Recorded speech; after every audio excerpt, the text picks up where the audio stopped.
অনেকেই আবার একটা কমন প্রশ্ন করেন, সেটা হচ্ছে গিয়ে পিঙ্ক সল্ট এবং মিনারেল ব্লক এই দুইটার মধ্যে পার্থক্যটা আসলে কি। পিঙ্ক সল্টটা হচ্ছে গিয়ে সরাসরি খনি থেকে উত্তোলন করা হয়, একদম র একটা জিনিস।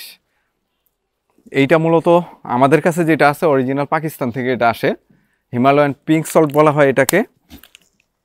এটা আর্টিফিশিয়াল না, একদম খনি থেকে আসে, যে কারণে এটার এই পারফেক্ট একটা শেপ দেওয়া সম্ভব হয় না, এরকম এবড়ো থেবড়ো থাকে পাথরের মতো। মাঝখান থেকে ড্রিল করে এরকম একটা রশি বেঁধে দেওয়া থাকে, এটার সাহায্যে এটা ঝোলায় রাখা যায়।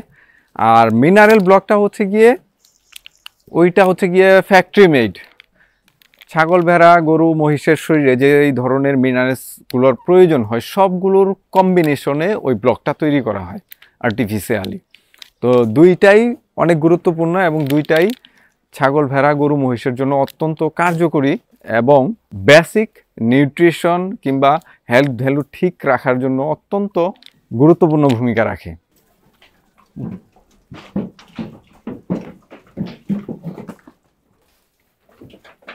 দেখেন, ছাগলগুলো ঘরে আসার পরে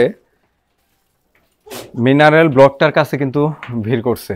দেখেন, বাচ্চা, বড়, ছোট সব বয়সী ছাগলই মিনারেল ব্লকটার এখানে ভিড় করছে।